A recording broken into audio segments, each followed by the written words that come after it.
Hey guys, it's Libby, and today we are going to talk about my favorite books of all time. Now, I have either 17 or 20, depending on how you want to count it, books and plays that I want to talk about. So this is definitely going to be a two-parter, possibly even a three-parter, depending on how much I ramble on about these.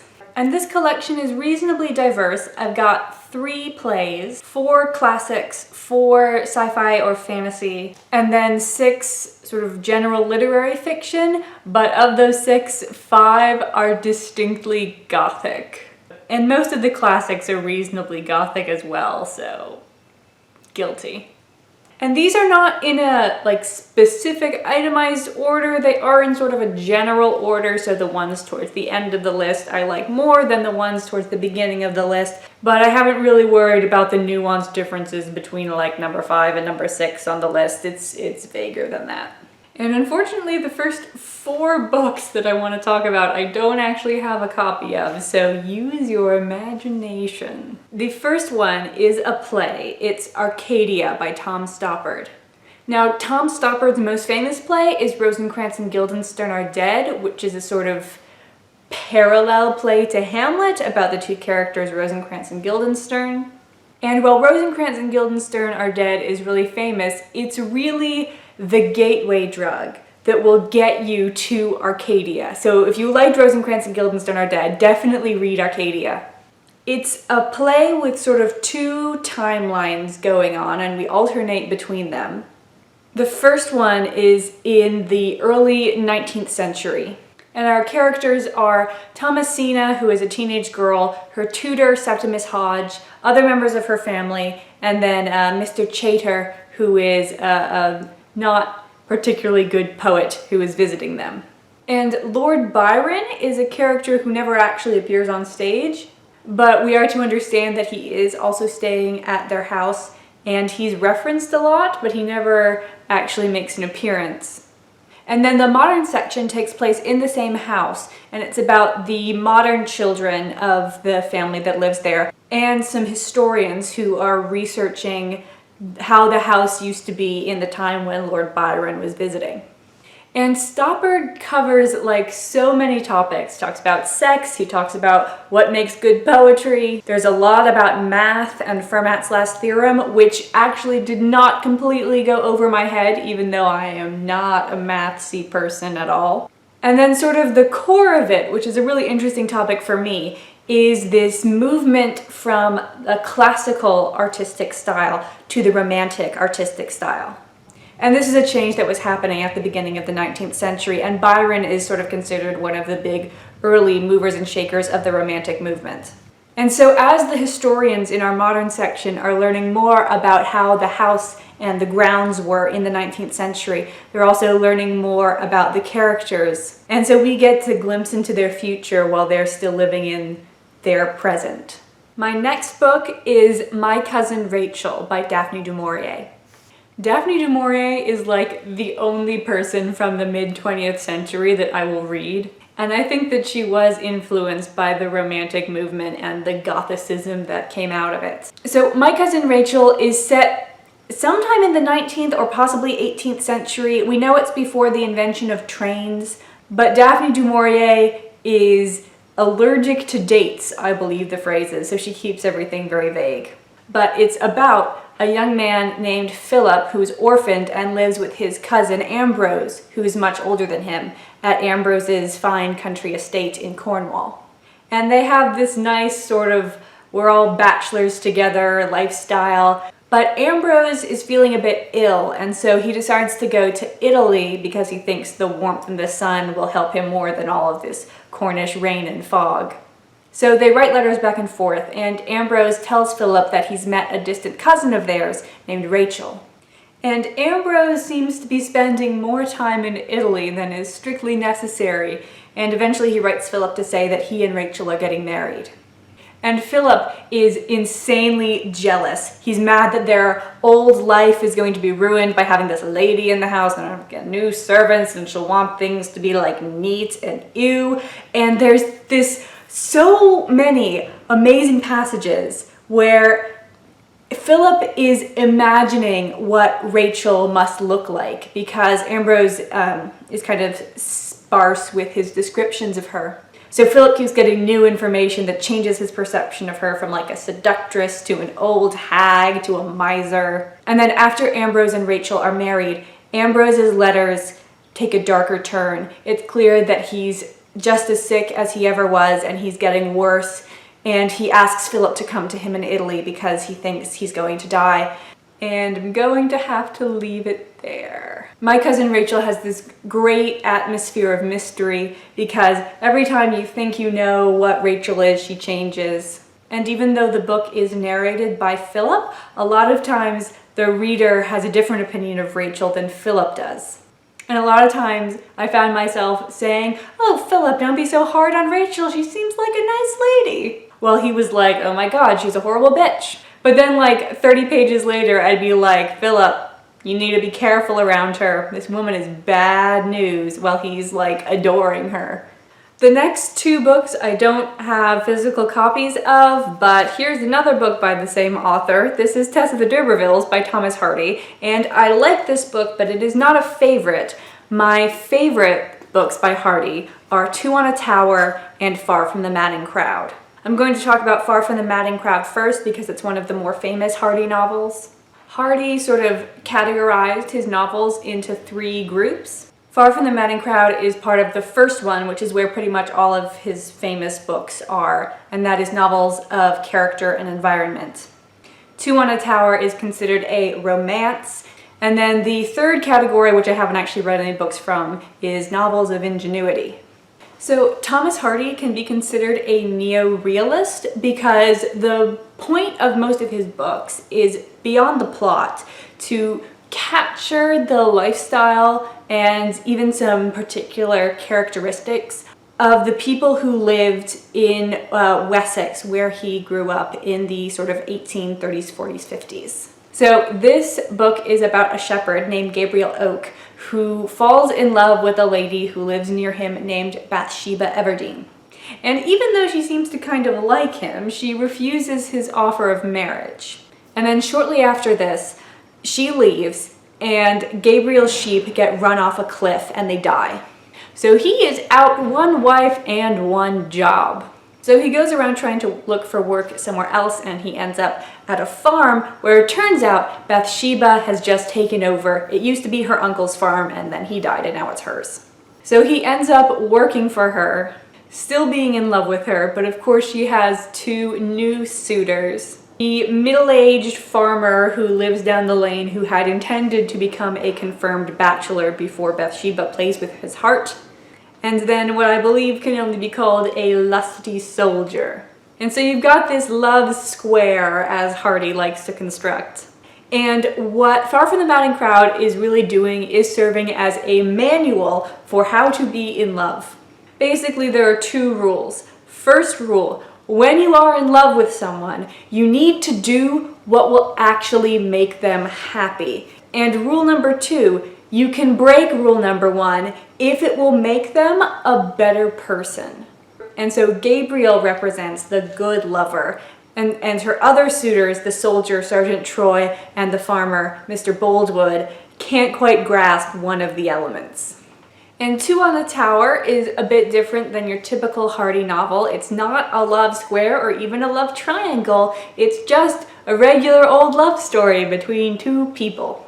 This is the story of Viviette, who is Lady Constantine, who is unhappily married, and she falls in love with a much younger and much poorer man, who has one of the greatest names ever, Swithin St. Cleeve, who is interested in this new astronomical science, and he uses a tower on their property for his observations, which is why it's called Two on a Tower.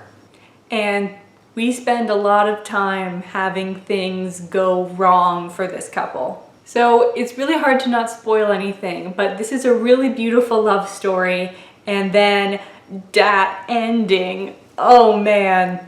Please read this book so we can talk about the ending, because feels, guys, lots of feels.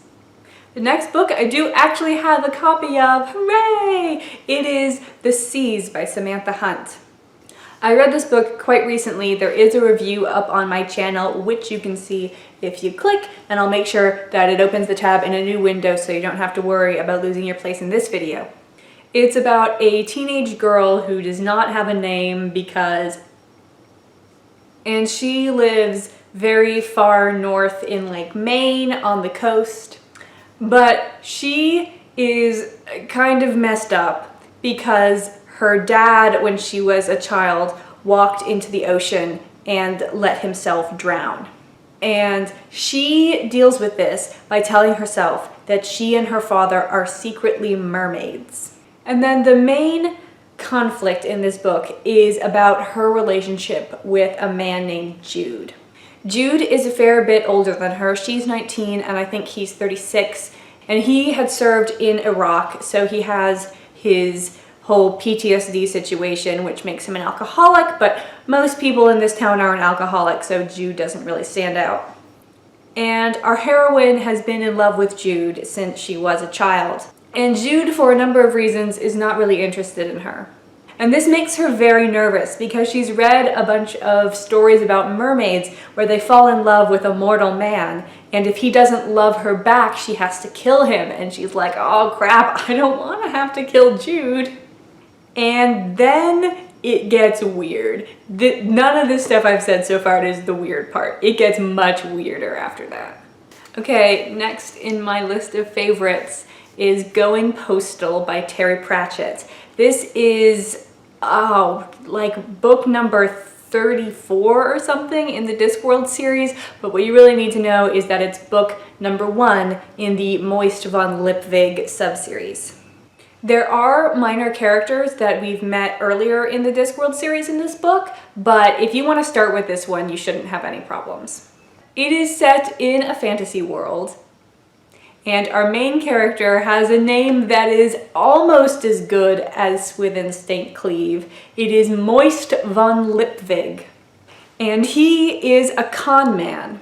And we first meet him in prison when he's about to be hanged for his crimes. But then he gets an absolutely last-minute reprieve from Lord Vetinari, who is the patrician or sort of the king of the city. And Lord Vetinari tells him that he is allowed to live if he becomes the new Postmaster General, because the post office has been in quite a shabby situation for a really long time. And the main sort of topic of this book is about like economics, but that's not really my thing, and I still really enjoyed this book, so you don't have to be into that in order to appreciate it. But there's a lot of other sort of points that Terry Pratchett is making. And I think that my favorite subplot, it's not really a subplot, it's just like an exploration of a character, is the stuff about Mr. Pump. Mr. Pump is assigned to be Moist's bodyguard, both to protect him from danger and also to make sure he doesn't run away and become a con man again. And Mr. Pump is a golem. Golems are, I feel, an incredibly underused mythical creature. They're from Jewish folklore, and they're basically clay men who have been animated by a magic scroll in their heads, and most people use them for hard labor. So Mr. Pump is called Mr. Pump because he served as a pump down in a hole pumping water. And there's this amazing scene, which is too long for me to quote, and it's fairly early on, so I'm not really spoiling anything. But Mr. Pump has all of these thoughts, I guess I will call them, about Moist's worldview. And at one point he accuses Moist of having killed people. And Moist says, hey now, I do not kill people, I steal money, but I have made sure to never be violent. And Mr. Pump informs him that when you take people's money, like they can't buy food or afford their house, and then they die. And so he's a really important point of Moist's character arc. And so this book is a satirical fantasy adventure in which Moist does increasingly insane things in order to make the post office work as he sort of comes to believe in its purpose. Next book is The Meaning of Night by Michael Cox. Now, I'm going to keep things as vague as I can to keep from spoiling you, but this is the first book in what was intended to be a trilogy. The second book is called The Glass of Time, and it's fine, but it's not one of my favorites. And the third book was never published because Michael Cox died of a rare vascular cancer. The Meaning of Night, it's called A Confession, is the first-person account of the life of a man named Edward Gliver. He lives in Victorian England.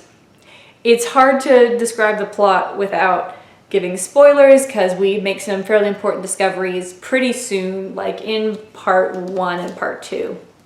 But on the very first page, Edward Gliver kills a random stranger, and he tells you that this is practice for when he is going to kill his ultimate enemy, Phoebus Daunt. And the reason I like this book so much, and really the problem with The Glass of Time, which has a different narrator, is that Edward is just so goddamn interesting. He's distinctly an anti-hero if the murdering of innocent people didn't tip you off to that. He also visits prostitutes quite frequently despite having a deep and intense love for one, kind of two other women. And he uses opium quite frequently. But he's incredibly intelligent. He's able to sort out this mystery of his life. He's interested in the new science of photography, and he is especially interested in books. Everyone who reads books likes to read about a book lover. And one of the things that he feels Phoebus has taken from him is this magnificent library. Side note, there is another amazing name in this book, on par with Moist von Lipwig and Swithin's St. Cleeve, and that is the father of Phoebus, whose name is Achilles Brabazon Daunt. My next favorite book, probably ranks highly with a lot of people, is Jane Eyre by Charlotte Bronte. Jane Eyre is one of the original Gothic novels that inspired a lot of my other favorite authors like Daphne du Maurier. In case you don't know, Jane Eyre is about a girl who is an orphan. She lives with her aunt's family. She's not actually related to her aunt. It's her uncle's wife, and her uncle has now died. And she's kind of the Cinderella of the lot. Her aunt dotes on her own children and always believes them when they make up lies about Jane.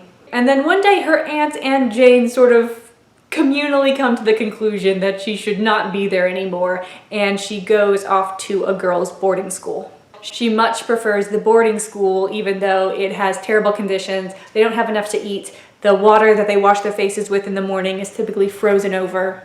But she prefers it there because that is where she has friends and people are kind to her, as opposed to the opulent house that her aunt and cousins lived in. Then we sort of skip over 8 years, and Jane goes from being a 10-year-old to an 18-year-old. She's become a teacher at the school, and she decides that she is maybe done with this. So she applies to become a governess and gets a job at Thornfield Hall. But then the master of the house, Mr. Rochester, arrives home somewhat unexpectedly since he spends most of his time abroad. And then I think it is fair to say shit goes down. And like, what can I say? Everybody loves this book.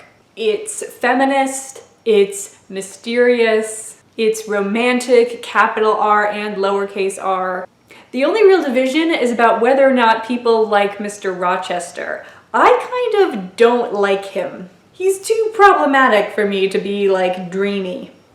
But I still think he's incredibly interesting as a character in the way that he's able to convince himself that what he's doing is right. And I actually used some lines that he has as my wedding vows when I got married.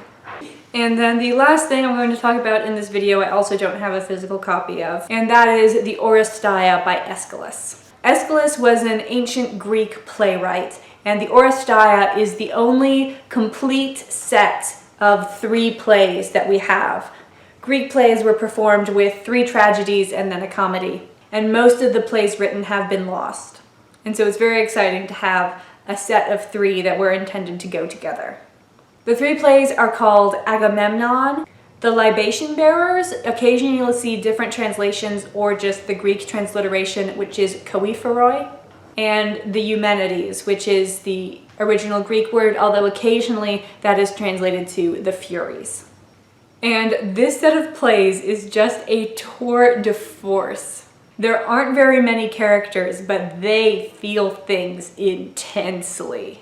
So Agamemnon takes place right after the Trojan War. Like, it starts the night that Troy falls. And Agamemnon, who was the leader of the Greek forces in Troy, and his wife, Clytemnestra, is waiting for him. Not in a good way. You see, as the chorus explains fairly obtusely, if you don't know what they're talking about, Agamemnon had difficulty getting the boats over to Troy to start the war. The goddess Artemis was mad at them, and so she wouldn't let the winds come to fill up their sails and blow them across the sea. And so Agamemnon was able to satiate the goddess by sacrificing his own daughter Iphigenia.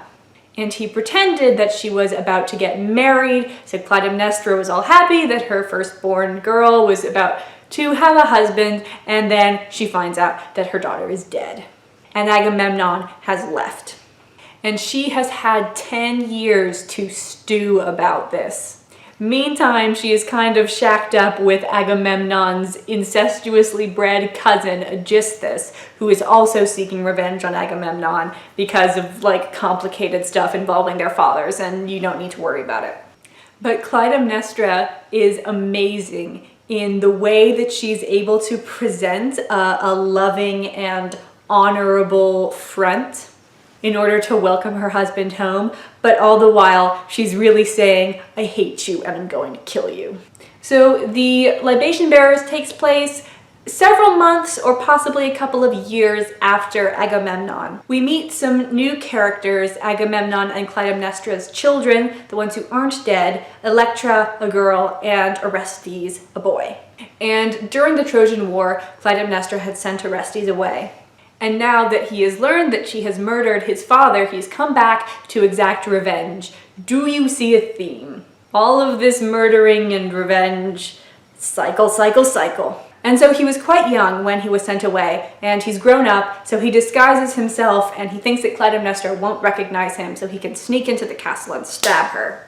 Meanwhile, Clytemnestra has been having these bad dreams. She dreams that she gave birth to a snake, and then she tried to nurse it, but it bit her breast and filled her with poison. Symbolism much? And so she has sent her daughter Electra and some slaves to the grave of Agamemnon to give him libations, or offerings of like wine and milk and honey, hoping that this will appease his spirit. And that's where Orestes and Electra run into each other, and they have this beautiful reunion scene where at first you can't believe it's him, and then she finally recognizes him and is filled with renewed hope. And then the last play in the trilogy, the Eumenides, I'm not going to give so much of a synopsis of because I want there to be at least a little bit at the end that you can look forward to discovering for yourself. And all of these plays are so intense. And if you want to read them, I know there are a lot of public domain translations, but I would suggest that you go out and buy a more recent translation. A lot of the public domain translations, they are, of course, from before 1923. And at that point, people were still trying to capture like an older Victorian or even 18th century language when they were translating classic literature. And so I don't really think it's accessible. And parts of the Oresteia, especially the first choral ode, can be confusing. Like, if you don't understand the first choral ode, don't get scared. Read a SparkNote summary of it or something, and then carry on, it'll get easier. But a modern translation will be easier for you to read, and my favorite is the Tony Harrison translation. It's not the most direct translation from the Greek. It was meant to be performed, and so, in my opinion, it's the best. And that is all the time I have today because my camera is about to run out of batteries. So I will come talk to you about the rest of my favorite books very shortly.